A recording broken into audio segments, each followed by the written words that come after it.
torpaqlarımızın müdafiəsi uğrunda şəhid olan bu igid oğul Firdovsi Əlişoğlu Bağırzadədir.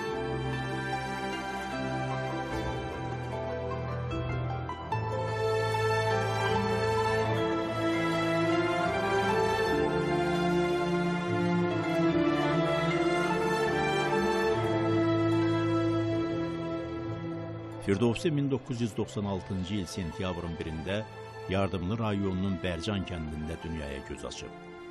2000-ci ildə atası Əliş kişi işi ilə əlaqədar ailəvi olaraq Quba rayonunun Barlı kəndinə köçüb.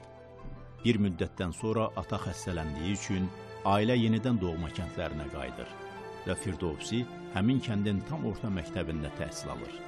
2004-cü ildə uzun sürən xəstəlikdən sonra atası vəfat edir. Həmin vaxt Firdovsi anası və kiçik bacısı ilə birlikdə Masallı rayonunun Güllütəpə kəndinə babasının evinə pənah gətirir.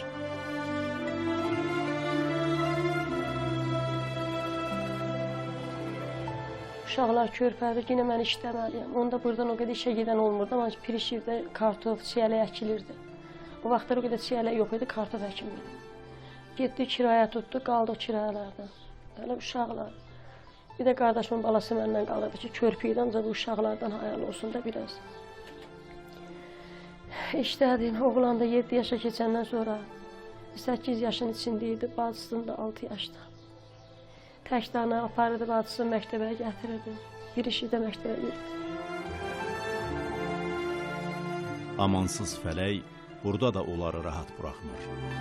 Anası Sehranənin xəstə olması və bacısının az yaşlı olması səbəbindən o erkən yaşlarından zəhmətə qatlaşaraq ailəsinə çörək qazanmağa başlayır.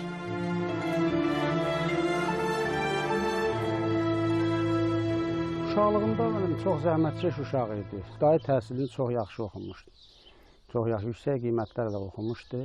Sadəcə olaraq anası xəstə olduğu üçün uşaq özü sahələrdə, kartof, çiyələk sahələrində fəhlə kimi işləyirdi, az yaş olmağına baxmayaraq. Sonra mebel sexlərində işlədi.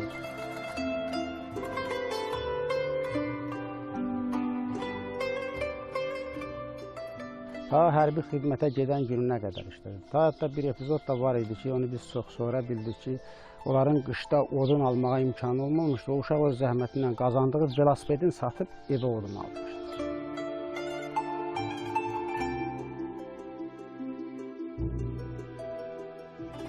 ...2014-cü ilin oktyabr ayında səfərbərlik və hərbi xidmətə çağırış üzrə Masallı rayon şöbəsi tərəfindən hərbi xidmətə çağırılan Firdovsi, anasını və bacısını Allaha əmanət eləyərək canından artıq sevdiyi vətəninə xidmətə yollanır.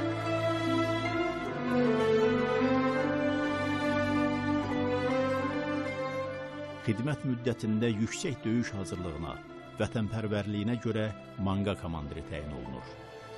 Uşaq yaşlarından hər cür əzab-əziyyətə qatlaşan, ailəsini, yurdunu, elini, obasını hər şeydən üstün tutan Firdovsi, torpaqlarımızın yağı düşməndən azad olunması uğrunda canını fəda etməyə hər an hazır idi. Ona görə də mart ayının axırında xidmət müddəti başa çatsa da, hərbi hissədə qalıb aprel döyüşlərində düşmənin Tərtər istiqamətində törətdiyi təxribatın qarşısını alan zaman böyük fədakarlıq göstərdi. Bu döyüşlərdə Firdovsi düşmənin xeyli sayda canlı qüvvəsini sıradan çıxartdı. İgid döyüşçü son damla qanına qədər andına sadiq qaldı. Hələ deyirdi, ana bacımı köçürdüm, evlənərəm. Ana bacımı köçürdüm, evimiz, eşiyimiz yoxdur, evimiz olar, evlənərəm.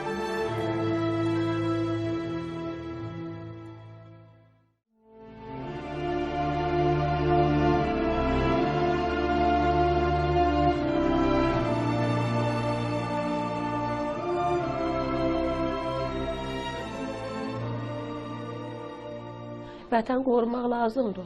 Özdə bunun vaxtı da qutarmışdı. Bundan gedənlər hamısı da çoxu gəlmişdi. Nə qədər o cəbhə bölgəsində, bizim orada qaldığımız yerdə qonşu bacada uşaqlar vardı. Allah hamısının canını salamat eləsin. Gedənlərin də, gələnlərin də Allah bundan sonrakılarımızı qorusun. Əmin-amanlıq olsun.